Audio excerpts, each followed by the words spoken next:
कृष्णा मेरे प्यारे विद्यार्थियों, प्यारे बच्चों, आज हम डिस्कस करेंगे इस वीक की जो वेरी इंपॉर्टेंट करंट अफेयर्स हैं। वीकली करंट अफेयर अपलोड होती रहेंगी इस पर। 10 न्यूज़ हों, 12 न्यूज़ हों या 5 ही न्यूज़ हों, लेकिन वो न्यूज़ वो होंगी जो एग्ज़ाम पॉइंट ऑफ व्यू से सबसे इम्पोर्टेंट हो। बेवजह की बहुत सारी करंट अफेयर मैं इस पर अपलोड नहीं कर रहा हूँ कि आपको जो पढ़ना ज़्यादा पड़े और उसमें से काम का मुश्किल से 1 या 2 पॉइंट ही हो। तो जितना आपकी ज़रूरत है उतना ही इस पे अपलोड करेंगे हम करंट अफेयर का भी पार्ट। तो आज हम स्टार्ट करते हैं करंट अफेयर के लिए। देखो, करंट अफेयर वैसे तो एक अखबार की तरह है। कहने का मतलब ये है कि जिस तरह हम अखबार रीड आउट करते हैं उसी तरह करंट अफेयर है, लेकिन अगर इसमें रेगुलरिटी बनाए रखें तो हमें चीज़ें बिल्कुल ईजिली याद हो जाएंगी। जैसे अखबार के जो रीडर होते हैं वो डेली अखबार पढ़ते हैं, तो उनकी करंट अफेयर इतनी मजबूत हो जाती है कि उनसे आप कोई भी टॉपिक पे बात करके देख लो, उनके पास इतना डाटा होता है उस पर बोलने के लिए, क्योंकि वो रेगुलर रीडर हैं। तो हम भी इसको एक रेगुलर रीडिंग किया करेंगे, यानी वीकली हमने इसको पढ़ना ही पढ़ना है और फिर इसके नोट्स बना लेने हैं। चलिए हम स्टार्ट करते हैं आज का टॉपिक। हाल ही में भारत ने किस देश के नागरिकों के लिए चिकित्सा ई वीज़ा सुविधा की घोषणा की? तो आंसर तो बांग्लादेश लिखा ही है, मैंने साथ साथ डिटेल भी दी है ताकि थोड़ा और अच्छे से समझ आ जाए आपको चीज़ें। मेरे साथ साथ समझते चलिए। प्रधानमंत्री नरेंद्र मोदी ने बांग्लादेशी नागरिकों के लिए ई मेडिकल वीज़ा सुविधा और बांग्लादेश के रंगपुर में एक नए वाणिज्य दूतावास के खुलने की घोषणा की है। ये सभी काम की शुरुआत किसने की है? प्रधानमंत्री नरेंद्र मोदी ने, जो कि भारत के तीसरी बार बनने वाले प्रधानमंत्री हैं। प्रधानमंत्री मोदी 2014 में पहली बार बने थे और अभी जो इलेक्शन हुए उनमें भी तीसरी बार हमारे देश के प्रधानमंत्री पद के लिए नियुक्त किए गए हैं प्रधानमंत्री नरेंद्र मोदी। उन्होंने बांग्लादेशी नागरिकों के लिए ई मेडिकल वीज़ा की सुविधा शुरू की है और रंगपुर में एक नए वाणिज्य दूतावास के खुलने की भी घोषणा की है। यह बांग्लादेश की प्रधानमंत्री शेख हसीना, देखो हमारे जो पड़ोसी देश हैं उनके प्रधानमंत्री, उनकी करेंसी, उनकी राजधानी, उनके साथ हमारे संबंध, उनकी सीमा, ये आपके लिए इम्पोर्टेंट है। कई बार बच्चा ये सोचता है कि मैं अपने देश के अलावा और किस किस देश की हिस्ट्री, जियोग्राफी, पॉलिटी पढूं। तो आपको जो सबसे ज़्यादा पढ़ना है पूरे वर्ल्ड में से, वो केवल अपने पड़ोसी देशों के बारे में, और वो भी बहुत ज़्यादा नहीं, उनके बारे में बेसिक नॉलेज होना ज़रूरी है कि उनकी सीमा हमारे देश की सीमा से कितनी लगती है, वो किस तरफ का देश है, पूर्व की तरफ का, पश्चिम की तरफ का। तो जो बांग्लादेश है वो भारत के साथ सीमा बनाने वाले, यानी भारत के साथ टच वाले देश, पड़ोसी देशों में सबसे बड़ी सीमा बनाने वाला देश है। 4096 इसकी सीमा है जो भारत के साथ लगती है, 4096, जो बाकी किसी भी देश की सीमा नहीं है। मतलब इतनी लंबी सीमा किसी देश की नहीं है जितनी लंबी सीमा 4096 बांग्लादेश की है। तो शेख हसीना भी इम्पोर्टेंट टॉपिक है आपके लिए, क्योंकि आपको पता होना चाहिए बांग्लादेश की प्रधानमंत्री कौन है, नेपाल का प्रधानमंत्री कौन है। तो ये हमारे लिए इम्पोर्टेंट पॉइंट होते हैं। क्यों इम्पोर्टेंट होते हैं? क्योंकि इनसे हमारे कोई समझौते या फिर इनसे कोई वाद विवाद से रिलेटेड बात हो, तो हमें जब यही नहीं पता वहाँ का लीडर कौन है तो हम क्या बात को समझ पाएंगे। सॉरी। तो शेख हसीना बांग्लादेश की प्रधानमंत्री हैं, जो भारत में 2 दिवसीय यानी 2 डेज़ की यात्रा के लिए आई। यात्रा के दौरान वो जब आए तो इन सभी मुद्दों पर बात हुई जिनकी बात हम आज कर रहे हैं, यानी ई मेडिकल वीज़ा और रंगपुर में वाणिज्य दूतावास। इन पे जो डिस्कशन हुआ वो तब हुआ जब भारत में बांग्लादेश की प्रधानमंत्री शेख हसीना आई 2 दिवसीय यानी 2 दिन के लिए, जो मोदी के तीसरे कार्यकाल की पहली राजकीय अतिथि थी। मोदी जी के अब तक जो तीसरा टाइम उन्होंने शपथ ली है, तीसरी बार जो प्रधानमंत्री बने हैं, उस थर्ड टाइम की जो सबसे पहली अतिथि, सबसे पहली गेस्ट, वो शेख हसीना बन गई इस बार। नेताओं ने पिछले वर्ष के दौरान अपनी लगातार बैठकों के महत्व पर प्रकाश डाला, यानी जो लास्ट ईयर बैठकें हुई थी उनके क्या क्या इम्पोर्टेंस रही, ठीक है, उन सब के बारे में भी डिस्कशन किया। तो इम्पोर्टेंट तो इसमें सबसे ज़्यादा क्या है कि ई वीज़ा की सुविधा किस देश के साथ की, तो बांग्लादेश के साथ। बांग्लादेश की प्रधानमंत्री कौन है? शेख हसीना। ये डिस्कशन किस किस के बीच हुआ? शेख हसीना और प्रधानमंत्री नरेंद्र मोदी के। प्रधानमंत्री नरेंद्र मोदी तीसरी बार बनने वाले प्रधानमंत्री हैं और उनकी तीसरी बार बनने के बाद जो सबसे पहली अतिथि हैं, वो अतिथि में नाम किसका आएगा? शेख हसीना का। सेकंड पॉइंट देखिए, हाल ही में 43वें विश्व चिकित्सा और स्वास्थ्य खेल कहाँ आयोजित किए गए थे? तो आंसर तो फ्रांस है, बट थोड़ा सा डिटेल में जहाँ तक ज़रूरत है। 16 से 23 जून 2024 को फ्रांस के सेंट ट्रोपेज, फ्रांस में एक जगह सेंट ट्रोपेज में आयोजित 43वें विश्व चिकित्सा और स्वास्थ्य खेलों में सशस्त्र बल चिकित्सा सेवा के 4 अधिकारियों ने रिकॉर्ड 32 पदक जीते। यानी कि 43वें विश्व चिकित्सा स्वास्थ्य खेल में 32 पदक जीते गए हैं। Lieutenant colonel Sanjeev Malik, major Anees George, captain Stephen और कैप्टन डानिया जेम्स ने सामूहिक रूप से 19 स्वर्ण, यानी कि यहाँ से हमारे 19 गोल्ड, 9 रजत, यानी कि रजत बोलते हैं हम सिल्वर को, और 4 कांस्य यानी कि ब्रोंज। तो हमारे इतने मेडल हुए यहाँ से, जो पहली बार 1978 में आयोजित किया गया था। जो इस चिकित्सा और स्वास्थ्य खेल की हम बात कर रहे हैं, फर्स्ट टाइम 1978 में आयोजित किया गया था। यह जो खेल है स्वास्थ्य पेशेवरों के लिए दुनिया का सबसे बड़ा खेल आयोजन है। जो लोग स्वास्थ्य से रिलेटेड हैं, जो चिकित्सा और स्वास्थ्य खेल की बात करें तो उनसे रिलेटेड लोगों के लिए दुनिया का सबसे बड़ा कंपटीशन है ये। जैसे दुनिया का सबसे बड़ा किसी भी खेल का कंपटीशन होता है, तो इसी तरह दुनिया का सबसे बड़ा चिकित्सा और स्वास्थ्य खेल कंपटीशन इसको माना गया है, जो 1978 में पहली बार मनाया गया। तो ये कहाँ पर आयोजित हुआ इस बार? फ्रांस में। भारत के पास कितने मेडल आए? 32। उसमें से गोल्ड कितने रहे? 19। 9 रहे रजत यानी सिल्वर, 4 रहे ब्रोंज यानी कांस्य। थर्ड पॉइंट है हमारा तीरंदाजी आर्चरी विश्व कप 2024 में भारत के लिए 2 कांस्य पदक किसने जीते? कांस्य अभी बताया था, ब्रोंज। तो धीरज बोमदेवरा ने भारत के लिए 2 कांस्य पदक जीते। थोड़ा डिटेल पढ़ते हैं।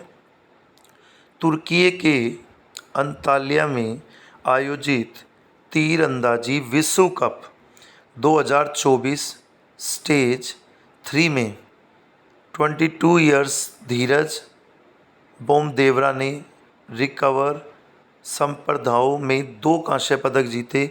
भारत ने कुल 4 पदक हासिल किए यहाँ से। 1 स्वर्ण यानी 1 गोल्ड रहा, 1 सिल्वर रहा और 2 ब्रोंज रहे। तो प्यारे बच्चों, खेल से रिलेटेड करंट अफेयर हमेशा इम्पोर्टेंट रही है। खेल से रिलेटेड, नियुक्ति से रिलेटेड, तो ये जितनी भी करंट अफेयर आज की है, मुझे जहाँ तक लगता है वेरी वेरी इंपॉर्टेंट है और यहाँ से क्वेश्चन बनने के पूरे चांस हैं। क्योंकि कितने मेडल किस खेल से कहाँ पर आयोजित किया गया, ये सब बहुत इंपॉर्टेंट पॉइंट होते हैं हमारे एग्ज़ाम के लिए। तो आप इनको बहुत अच्छे से रिवाइज करना, नोट्स बनाना। जिस तरह मैं हर वीक अपलोड कर रहा हूँ, आप उस तरह अपने डाटा को हर वीक रिवाइज़ किया करो। जैसे लास्ट वीक वाली जो भी करंट अफेयर थी, चाहे वो 5-7 जो भी थी, उन सब को इस वीक रिवाइज़ करो और ये नई वाली को याद करके दोनों को लिख कर साथ साथ देखो। फोर्थ पॉइंट देखिए, अंतर्राष्ट्रीय ओलंपिक दिवस 2024 का विषय क्या है। तो अंतर्राष्ट्रीय ओलंपिक जो दिवस है, जो ओलंपिक का दिन मनाया जाता है, दिवस से मतलब है यहाँ पे दिन जो मनाया जाता है, उसका विषय क्या है। तो चलो चलें और मनाएं। विषय क्या रहा? चलो चलें और मनाएं। ये इस टाइप की बातें बहुत पूछी जाती हैं कि थीम क्या थी या फिर विषय क्या था। तो ये बड़ा इम्पोर्टेंट पॉइंट रहेगा। ओलंपिक दिवस 23 जून को दुनिया भर में मनाया जाता है। यानी कि ओलंपिक का जो दिवस है, जो दिन है, वो कब सेलिब्रेट, कब याद किया जाता है? 23 जून को, जो 1894 में पेरिस में अंतर्राष्ट्रीय ओलंपिक समिति की स्थापना को चिन्हित करता है। डॉक्टर जोसेफ ग्रस द्वारा 1947 में प्रस्तावित पहला ओलंपिक दिवस 1948 में मनाया गया था। यानी कि 1948 में पहला ओलंपिक दिवस मनाया गया था। दिन कौन सा रहता है इसका? 23 जून। ठीक है। डॉक्टर जोसेफ ग्रस भी बहुत इंपॉर्टेंट वर्ड है इस टॉपिक से रिलेटेड। तो ये सारी चीज़ें आप नोट्स में डालिए, बहुत इंपॉर्टेंट रहेगा ये वाला पार्ट भी।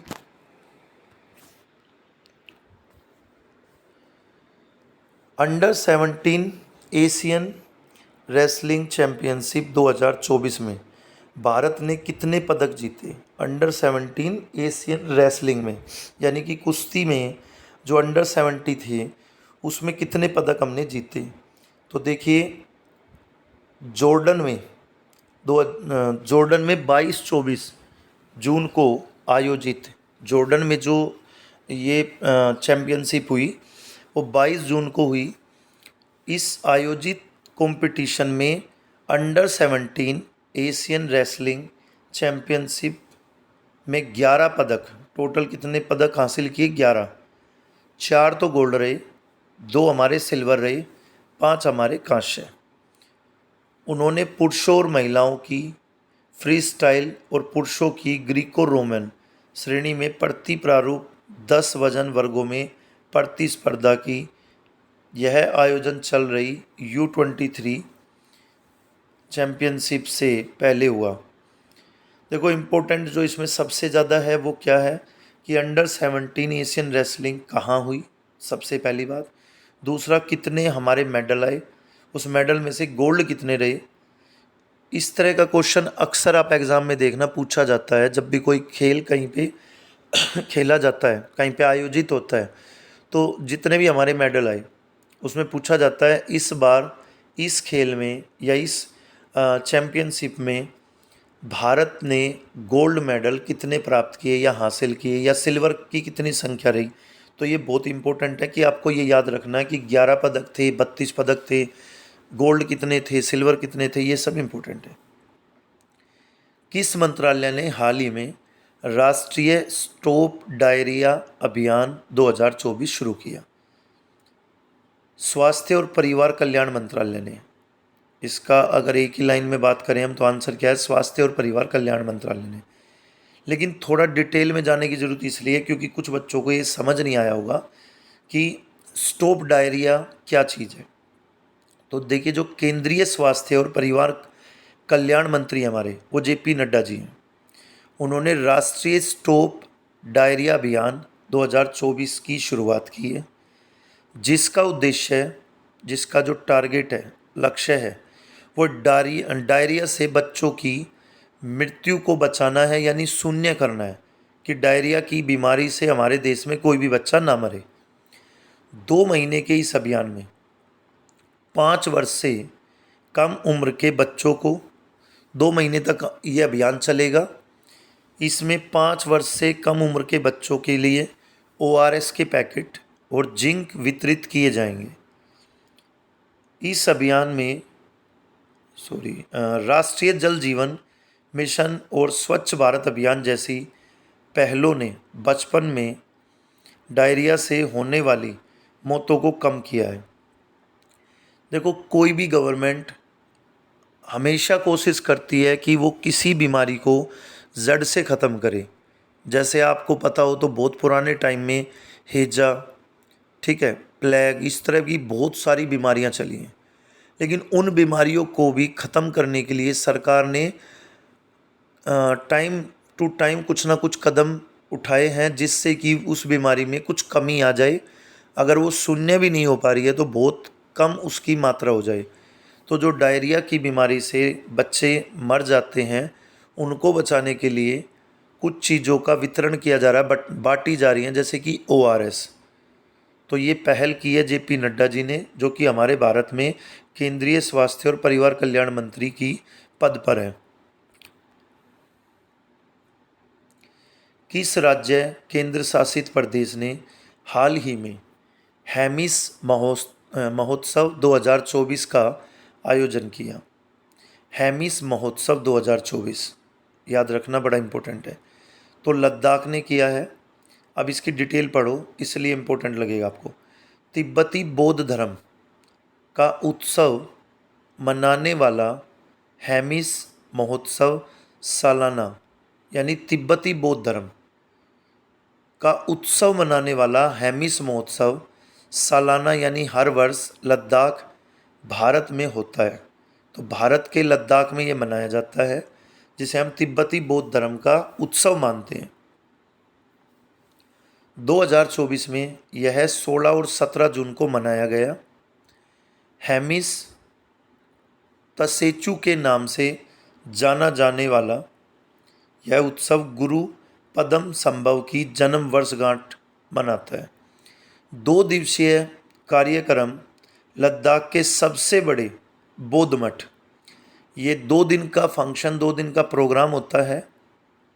इस फंक्शन को हम जब मनाते हैं तो लद्दाख के सबसे बड़े बौद्ध मठ हैमिस मठ को जीवित रंगों, संगीत और आध्यात्मिक ऊर्जा से भर देते हैं। तो जो बौद्ध धर्म का सबसे बड़ा मठ है लद्दाख के अंदर, जिसका क्या नाम है, हैमिस मठ, उसको हम इतना डेकोरेट, इतना सजा देते हैं। कब? 16 और 17 जून को, यानी 2 दिन के लिए। 2 दिन के लिए मनाया जाता है। महोत्सव का नाम है हैमिस महोत्सव। कहाँ मनाया जाता है? लद्दाख में, जो कि एक तिब्बती बौद्ध धर्म उत्सव है। उसके बाद देखिए,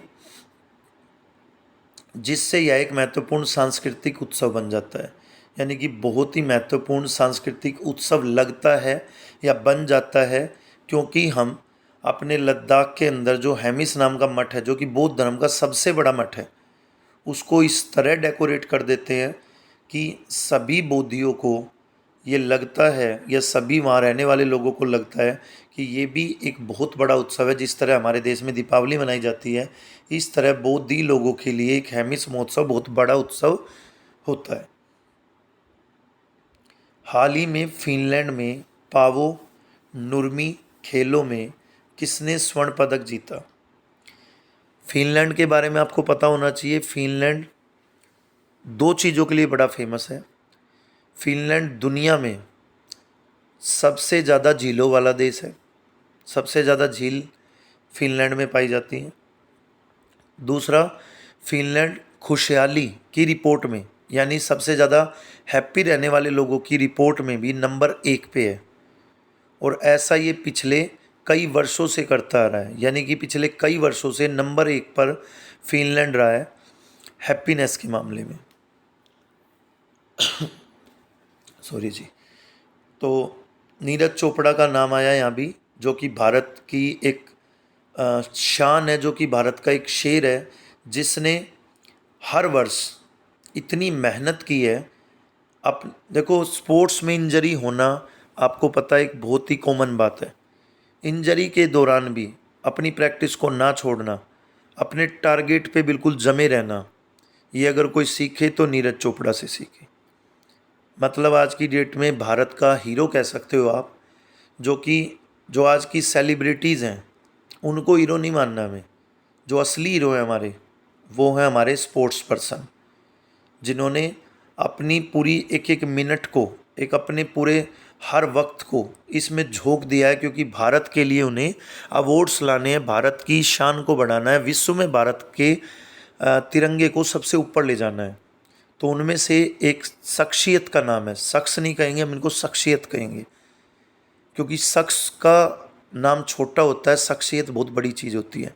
तो ऐसी एक शख्सियत जिसका नाम है नीरज चोपड़ा, उन्होंने स्वर्ण पदक जीता यहाँ पर फिनलैंड में। ओलंपिक स्वर्ण पदक विजेता नीरज चोपड़ा ने 18 जून को फिनलैंड में पावो नरमी खेल 2024 में 85.97 यानी 85.97 मीटर के थ्रो के साथ स्वर्ण पदक जीता। ये भी पूछा जा सकता है कि कितने मीटर का थ्रो था, ये तो पूछा जाएगा ही कि किसने जीता, कहाँ जीता, कितने मीटर का था, तो ये सब बातें इंपॉर्टेंट है। यह इस सीज़न का उनका तीसरा इवेंट था। चोट के कारण, अभी मैंने आपको बताया कि स्पोर्ट्स पर्सन को इंजरी होना बहुत ही कॉमन सी बात है, आए दिन उनको कोई ना कोई छोटी या बड़ी इंजरी होती है, लेकिन वो फिर भी लोग हिम्मत नहीं हारते हैं, क्योंकि उनको सिर्फ एक ही चीज़ दिखाई देती है कि हम किसी स्टेट या किसी गांव के नहीं, बल्कि हम भारत के नागरिक हैं, भारत हमारा घर है, हमें भारत की शान को बढ़ाने के लिए, भारत के नाम को बढ़ाने के लिए इतनी मेहनत करनी है, इतना डेडिकेटेड होके काम करना है, इतना डिसिप्लिन्ड होके काम करना है कि जिसके सामने उनको अपनी इंजरी कुछ लगती ही नहीं। वो इतनी मेहनत कर जाते हैं कि उन्हें इंजरी के दर्द से ज़्यादा उस मेडल को या भारत के नाम को ऊपर ले जाने का जो एक शौक़ है, जो उनके अंदर जुनून है, उस जुनून के सामने उनका वो दर्द, उनका वो पेन कोई मायने ही नहीं रखता। और वो हर बार की तरह कोई ना कोई हमें जीत हासिल करके एक अच्छा सा मेडल भारत के नाम कर देते हैं। तो ऐसे हमारे देश के खिलाड़ियों के लिए एक सैल्यूट तो बनता है प्यारे बच्चों, क्योंकि ऐसे खिलाड़ियों से ही हमें सीखना चाहिए। हम सब भी खिलाड़ी हैं, हम अपनी अपनी फील्ड के खिलाड़ी हैं। जैसे वो स्पोर्ट्स में हैं किसी न किसी खेल में, तो हम भी अपने किसी न किसी कंपटीशन को लड़ रहे हैं। जैसे कोई एजुकेशन में है तो कोई किसी और चीज़ में है, तो हमें भी उनसे सीख लेनी चाहिए और इतना डेडिकेटेड और इतना डिसिप्लिन्ड होकर हमें भी नाम बना देना चाहिए कि हमने भी इस डिपार्टमेंट में इस पोस्ट पे सिलेक्शन लिया, दूसरी पोस्ट पे सिलेक्शन लिया। तो बहुत सारी पोस्ट ऐसी हैं जिन पे हमारा नाम आना चाहिए, ना कि एक पोस्ट पे। मैं ऐसा इसलिए बोल रहा हूँ, कई बच्चों को लग रहा होगा कि एक नौकरी लगना तो मुश्किल है, सर बोल रहे हैं कि बहुत सारी पोस्ट पे नाम आना चाहिए। पॉसिबल हर चीज़ है, जो चीज़ इंसान सोच लेगा पॉसिबल हर चीज़ है। इसके मैं एग्जांपल्स देने के लिए आपको एक व्यक्ति का नाम बता रहा हूँ, उन्हें भी हम शख्स ना बोलकर शख्सियत कहेंगे। प्रेम सुख ढिल्लो राजस्थान से बिलोंग करते हैं। आप यूट्यूब पे नेट पे डाल के उनके बारे में एक बार सुनना या पढ़ना, आपको लगेगा कि कोई अवतार है वो, ना कि कोई एक नॉर्मल इंसान है। मुझे उनके बारे में जितना पता चलता जा रहा है या जितना पता मुझे चला है अभी तक, मुझे लगता है कि वो पर्सन भी अपने आप में एक हीरो हैं। वो एक नहीं, दो नहीं, पता नहीं कितनी सरकारी नौकरियों के एग्ज़ाम क्लियर कर चुके हैं और उन्होंने अभी तक भी हार नहीं मानी है। वो फॉर्म भरते ही रहते हैं, मतलब उससे बड़ी पोस्ट का, फिर उसके बाद उससे बड़ी पोस्ट का। और ऐसा तभी संभव है प्यारे बच्चों, जब आप पढ़ना रेगुलर रखोगे, कंटिन्यू रखोगे। क्योंकि उन्होंने पढ़ना बंद नहीं किया तो उन्होंने बढ़ना बंद नहीं किया, वो बढ़ते ही जा रहे हैं क्योंकि वो पढ़ते ही जा रहे हैं। तो आप भी उन्हीं की तरह डेडिकेटेड रहिए। मैं आपको जो नाम बता रहा हूँ, इन दोनों शख्सियत के बारे में आप पढ़िए, आपको बहुत मोटिवेशन मिलेगा। नीरज चोपड़ा के बारे में और प्रेम सुख ढिल्लो के बारे में। प्रेम सुख ढिल्लो जिनकी मैं बात कर रहा हूँ, वो एक यूपीएससी क्वालिफाइड भी हैं, एक पीसीएस क्वालिफाइड भी हैं, एक अध्यापक भी रहे हैं, पटवारी भी रहे हैं। बहुत सारी पोस्ट पे उनका टेस्ट क्लियर हुआ है। तो चलिए लास्ट पॉइंट और डिस्कस करते हैं। हर साल विश्व शरणार्थी दिवस, वर्ल्ड रिफ्यूजी डे किस दिन मनाया जाता है? तो डे बहुत इम्पोर्टेंट रहते हैं, तो हमें डे की भी लिस्ट बना के रखनी है कि 1 जून को, 1 जनवरी को कौन कौन से दिवस। मैं पहले भी बोल चुका हूँ आप लोगों को, हर महीने के दिन को अपने रजिस्टर में नोट्स बनाइए, फिर उनकी थीम देखिए कि किसी वर्ष कौन सी थीम चेंज हुई है या लास्ट ईयर वाली थीम ही चल रही है, वो सब भी इम्पोर्टेंट है। तो जो विश्व शरणार्थी दिवस है, जिसे वर्ल्ड रिफ्यूजी डे भी कहा जाता है, ये बहुत इम्पोर्टेंट डे है जो कि 20 जून को मनाया जाता है। विश्व शरणार्थी दिवस हर साल 20 जून को शरणार्थियों की दुर्दशा के बारे में जागरूकता बढ़ाने और उनके समावेश को बढ़ावा देने के लिए मनाया जाता है। 2024 का विषय है एक ऐसी दुनिया के लिए जहां शरणार्थियों का स्वागत किया जाए। देखो, दिवस तो बच्चों इसलिए मनाया जाता है, चाहे वो शरणार्थी हो चाहे वो कोई भी हो। कोई भी दिवस को मनाया जाने का जो उद्देश्य होता है, उद्देश्य ये होता है कि हम उस दिन के प्रति फिर से जागरूक हो जाएं या आने वाली पीढ़ी को फिर से जागरूक कर दें। जैसे मान लो मुझे पता है कि विश्व शरणार्थी दिवस 20 जून को मनाया जाता है, लेकिन मेरे बाद आने वाली जनरेशन को तो नहीं पता है। लेकिन अगर हम 20 जून को इसको फिर हर साल सेलिब्रेट करेंगे तो जो हमारे बाद वाली जनरेशन है उसके माइंड में भी ये बात सेट हो जाएगी कि 20 जून को कोई दिवस मनाया जाता है जिसका नाम विश्व शरणार्थी दिवस है, जो कि उन लोगों की दुर्दशा कि उनका जो बहुत ही बुरा हाल हो जाता है उनके लिए जागरूक करने के लिए मनाया जाता है, कि लोगों को जागरूक किया जाए ज़्यादा से ज़्यादा। जितने भी दिवस मनाए जाते हैं इन दिवस के बहुत बड़े महत्व हैं। अगर दिवस नहीं होते तो हमें आज सभी डेट्स याद नहीं होती, जैसे 26 जनवरी, जैसे 15 अगस्त। अब 15 अगस्त तो 1947 की डेट है, लेकिन हमें याद आज तक है और हर साल बहुत अच्छे से सेलिब्रेट करते हैं। उसका रीज़न क्या है? क्योंकि हम हर साल जब करेंगे तो हमारी संख्या बढ़ेगी, उस डेट के प्रति हमारी जागरूकता बढ़ेगी। संख्या बढ़ने से मेरा मतलब है जैसे आज 5 लोगों को पता है तो कल 50 लोगों को पता चलेगा। जागरूकता बढ़ेगी, उस चीज़ के प्रति हमारे अंदर एक इमोशंस बढ़ेंगे और इमोशंस बढ़ेंगे तो हम उन चीज़ों को लेकर काम भी करेंगे। जैसे स्वतंत्रता दिवस, जब भी ये दिन आता है तो हमें हर बात याद आ जाती है कि हम कभी गुलाम रहे हैं। फिर हमें याद आता है कि हम गुलाम अरबी लोगों के भी रहे हैं और हम गुलाम यूरोपियन के भी रहे हैं। फिर यूरोपियन कौन कौन सी पावर हमारे देश में आई है? जैसे पुर्तगाली आए हैं, फ्रांसीसी आए हैं, डच आए हैं, स्पेनिश आए हैं, इसके बाद ब्रिटेन वासी, इंग्लैंड वासी जो भी हैं वो सभी यूरोप वासी हैं। तो जितने भी यूरोप वासी आए हैं उन्होंने हमें गुलाम बनाया। उसके बाद जो आज हम डेट याद करते हैं स्वतंत्रता दिवस, तो अगर आप ढंग से डिटेल में पढ़ो ना इनको तो आपकी रूह कांप जाएगी कि हम गुलामी के किस स्तर तक पहुंच चुके थे, हमारा क्या हाल हो चुका था देश का, हमारी जनता का, तो हमारे साथ कितना अत्याचार हुआ करता था। तो अगर आप इस दिन को याद नहीं करेंगे या हम इन दिवसों को नहीं मनाएंगे तो हमें अपना पास्ट याद ही नहीं रहेगा, और पास्ट याद नहीं रहेगा तो हम दोबारा से वही गलतियाँ करते चले जाएंगे और हो सकता है आने वाले टाइम में भी ऐसी चीज़ें दोबारा हो जाएं। तो ऐसा ना हो इसलिए दिवस मनाए जाते हैं कि हम हर उस चीज़ को, जैसे कि डायरिया है, मान लो डायरिया ख़त्म हो जाता है देश से, तो एक दिवस डिसाइड कर लिया कि इतनी तारीख को ये दिवस मनाया जाएगा। अब उस दिवस को मनाए जाने का पर्पज़ क्या है कि डायरिया के लिए बच्चों को या देशवासियों को जागरूक करना, ताकि ऐसी बीमारी दोबारा ना फैले। तो उस बीमारी की रोकथाम के लिए हमें जो भी करना है वो सब बताया जाए। तो प्यारे बच्चों, आज की क्लास हमारी यहीं तक है। करंट अफेयर्स के 8 टॉपिक मुझे इस वीक के जो बहुत इंपॉर्टेंट लगे वो थे ये, और ज़रूरी नहीं है कि हम सिर्फ एक ही वीडियो डालेंगे। मैं अभी और भी कुछ पॉइंट्स इसमें डालूंगा, अपलोड करूंगा, क्योंकि मुझे कुछ पार्ट और भी इम्पोर्टेंट लग रहे हैं इस वीक के करंट अफेयर के। तो मैं टॉपिक का नाम रखता हूँ current affair of the week, यानी current affair of the week का मतलब है मेरा उस वीक की करंट अफेयर जो भी मुझे अच्छी लग रही है एग्ज़ाम के पॉइंट ऑफ व्यू से, बस उतनी बात कर रहे हैं। क्योंकि कई बार हमारे साथ प्रॉब्लम क्या है, मैं आपको एक उदाहरण देता हूँ, समझने की कोशिश करिए।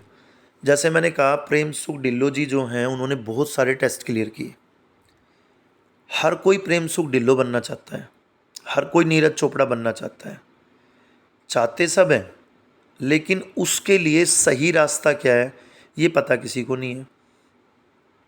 पढ़ते भी हो आप, ऐसा नहीं है कि आप लोग नहीं पढ़ते हो, क्योंकि देखो किसी को भी ये पता है कि पढ़ने से हमारा ये काम बनने वाला है, तो कोई भी इंसान पढ़ेगा। तो ऐसा नहीं है कि आप बिल्कुल ही नहीं पढ़ते होगे, पढ़ते होगे आप। लेकिन प्रॉब्लम क्या है, आप उतना पढ़ते होगे जितना पढ़ना ही नहीं है। आप मेहनत इतनी ज़्यादा कर देते हो जितनी की ज़रूरत ही नहीं है।